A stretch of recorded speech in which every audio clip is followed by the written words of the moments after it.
What's up, everyone? Welcome to another episode of Life Stories with Mwinda. Today, I am hanging out again at my parents' house with none other than the man, the myth, the legend, my father, Evangelist Alexis Favor.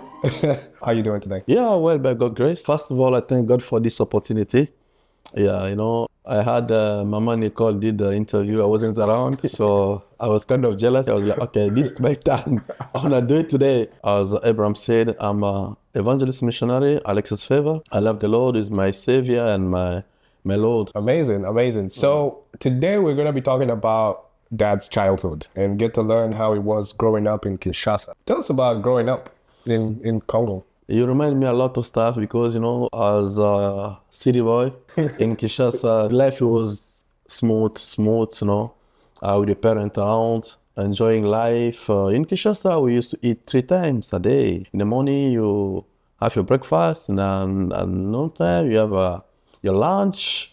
Evening, you have your supper, and before you go to bed, after you pray, and then you take your milk. Before you go to bed, that was Take life. your milk, wow. Yeah, we used to have a bottle of milk. It used to call Belle Hollandaise. It was just like No way. a small jug. Yeah, but after prayer, you have one, then you go to bed. So life was smooth. What kind of milk is Bella like? Yeah, it was like it was a milk without a lot of sugar in it, but it was like I don't know how you call it here in America, but it was like milk without a sugar. So it's like how do you call it? It's like Was it powder or was it no, it was like liquid. liquid? Wow. Liquid. Yeah, I don't know about other families, but us we used to enjoy that because father was was like a better position. He used to like to provide all those stuff. Yeah. If you want to explain to someone who's never heard of Kinshasa, where is Kinshasa? Yeah. First of all, Kinshasa is the capital city of DRC Congo. Kinshasa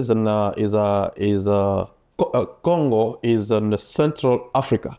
So Kinshasa is the capital city. All the offices, the government, a lot of stuff is based in Kinshasa. Yeah. I remember those that time a few people. It was not a lot of people because like before you get in Kinshasa, you need to have like some papers. You need to fill some paper to come in because Really? it was In your own yes, country? yeah, no, yeah. You are coming from a province. Yeah. You are coming to the city. You need to have some paper. You're going to the you call them a chef de quartier, a chief of the area. So you go there, you fill some paper. They know that you are coming from maybe let's say Ikweta, where my parents come from. The province. So you come from Ikweta or you're coming from Bakongo or Bandundu, so wherever. So you need to come, fill those paper, and then let them know how many days you're gonna spend in Kinshasa. It's not like you come there, then you spend your time wherever you like. No, it was a kind of visa. You're coming to the city, but you're gonna spend like 1 month or 3 months. Then you need to explain the reason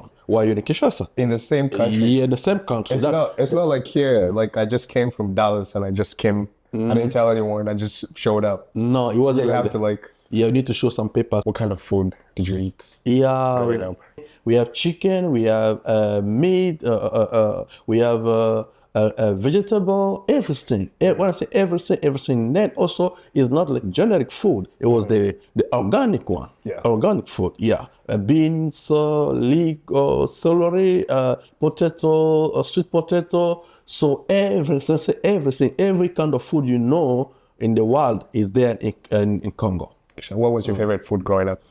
My favorite is fish and plantain, also fufu and fufu. I cannot miss fufu and rice. I'm not picky about everything in the table. You just need to pray and pray over it and then eat. Did you move a lot when you were young, or did you just live in Kinshasa? Congo, we have 24 provinces. Now it's 26. So that time was like it was I think 11 if I don't forget. I walk around a lot, like all the Congo. I know most all the corners in Congo. Yeah, that's where I learned Swahili, Chiluba, all those languages in Congo. Yeah, because of the mission, going some places, churches, friends, family. So yeah. What would you say is the difference between the different places that you went to? Like when I went to Bakongo, I saw in Bakongo that today it was Bazai, now it's Bakongo. Bakongo, we are eating a lot of kwanga, kwanga and tsakamadesu, so cassava leaves mixing with beans. That is the good part of Bakongo. When I went to Equator is a lot of food, a lot of fish and rice. That's what I love so much. And when I moved to Kasai, Kasai was like sombe, cassava leaves, and fufu, ugali. Then when I moved to Eastern Congo, there was like potato and beans, yeah. So when I went to, okay, apart from Congo, when I moved out of Congo, I went like Niger. In Niger, I ate like goats and bread. When I went to Brazzaville, I ate like fungwa and mixing, Niger, we eat like chicken, carrots, potato all together. Wow. So when I went to Uganda, we ate like how do you call it? Plantain. Plantain, Plantain, yeah. matoke. Matoke, they call it matoke with soup, When I went to Kenya, it was sukuma wiki. So we're in America, we are eating a lot of Hamburger. hamburger and fries. So that is life. How was it going to school in Kinshasa? Yeah, on that time, going to school was not bad. I remember when people from South Africa, they used to come in Kinshasa. People from coming from Ethiopia, Central Africa, and Rwanda, and Burundi, even for studies. When you went to school, what was the system of teaching? And when the teachers getting in, we used to call them citoyens. Yeah. One primary school, and then high school professor, and then university professor. So when you get in school, the first thing when the teacher get in, you need to stand up, then pray. Yeah. So that was I will never forget that. That helped us a lot to know who's God, the love of God, how to love each other, how to support each other. Yeah. That was something I will never ever forget. So I think even nowadays, I remember 3 years ago, when I went to Congo to visit some school. When I get in school, the kids were up, welcoming me. And then I was like, okay, can we pray?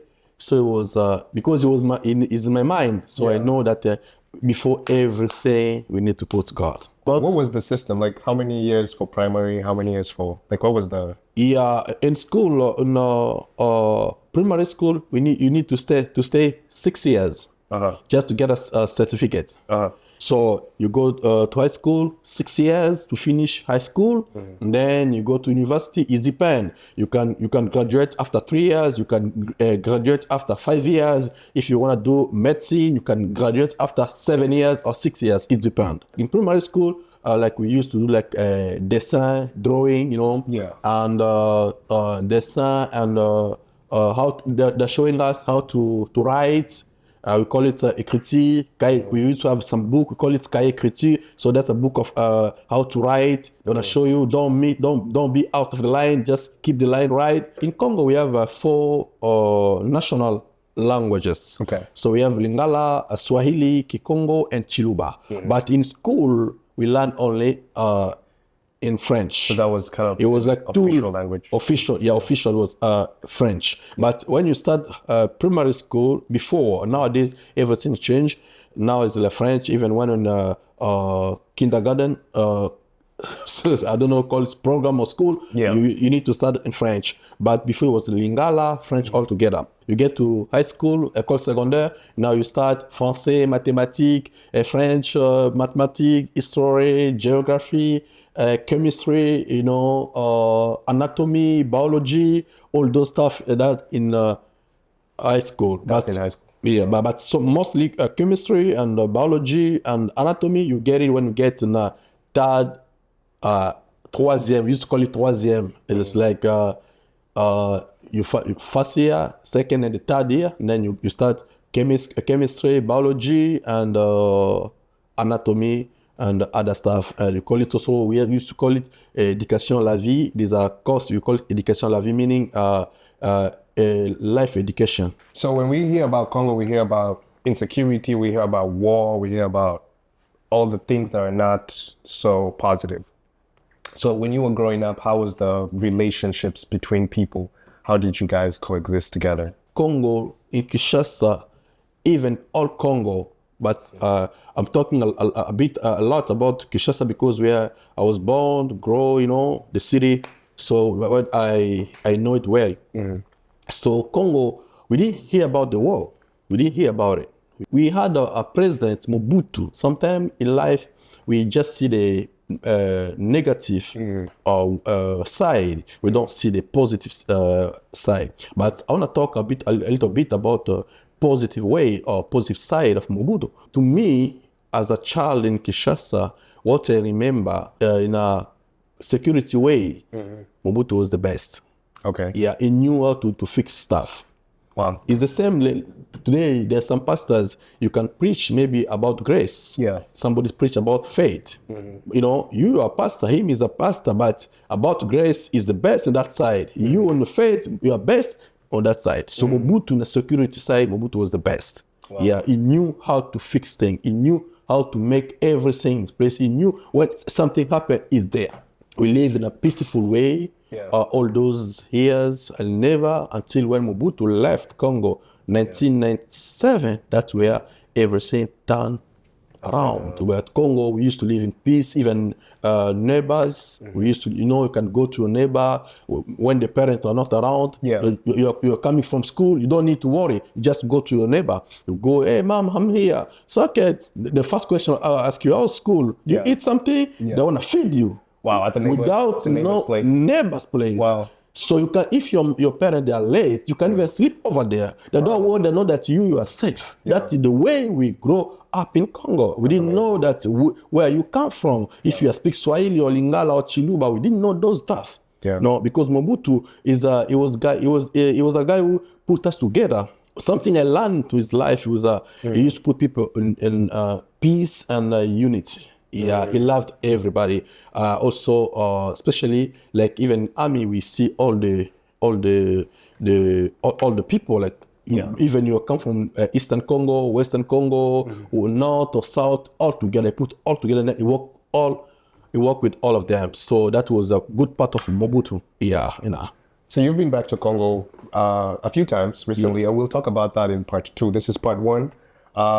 What is it the same as it was when you were growing up, or are you seeing some changes? No, it's not the same. Yeah. It's not the same. To me, the way I see things, there's a lot of change, bad or good. But change can be bad or good. Yeah. All of them, they're called change. We lost a lot of stuff. Like I remember in Mobutu time, we used to take the bus, like you call it Saviem. Those kids of nowadays that don't know Saviem, we used to go to school with the abonnement. Abonnement was like a bus pass. So you can use it, can go to school, all those stuff, it was there. Yeah. Cheaper and nice. We had some road, although it wasn't a lot, but because people are few in Kinshasa, but life was like, moving on. But nowadays, I'm telling you, the traffic is terrible. Can you imagine when I went to Kinshasa? For me, spending like 2 weeks or 3 weeks in Kinshasa, I just used the motorbike. Wow, because you couldn't get around. No. Even I have some friends who they are now in a good position. Some are lawyers, some are soldiers, some are ministers. They're like, hey, Papa Alex, we have car for you. We can offer you the car so you can drive. I say, no, I can't drive because there's a lot of traffic here. So people are driving rashly. So I said, no, I cannot make it. So I prefer, if even they can give you the car, but there's no road. There's a lot of traffic. I prefer that to get the motorbike, to get there, I'm going. Wow. Yeah. That's definitely a difference. Yeah, it's a big difference. Definitely a difference. Yeah, there's no time to say like, hey, wait for me. I'm getting there in 30 minutes. No way. If you have an appointment like at 8:30, I need to wake up at 4 to get ready by 5 so I can. Wow. Yeah, so that is the situation now in Kinshasa. And how long does it take to get around on the motorcycle? You don't expect like, okay, I want to get there 30 minutes. No, it's always hard, but you need to be like 1 hour ahead of time to get to where you're trying to go. Do you have any final words for part 1? Yeah, part 1, I want just to say thank you so much for your time and your consideration. All the people, those who are born in Congo, especially in Kinshasa, each and every one of us, you need to bring a stone to build a country. Don't hesitate, do something. Congo is your country. I know the little bit you're going to contribute in the country, you're going to make impact in the country. Amazing. This is all we have for you guys for part 1. Watch out for part 2. This has been Life Stories with Mwinda. Until next time, take care, guys.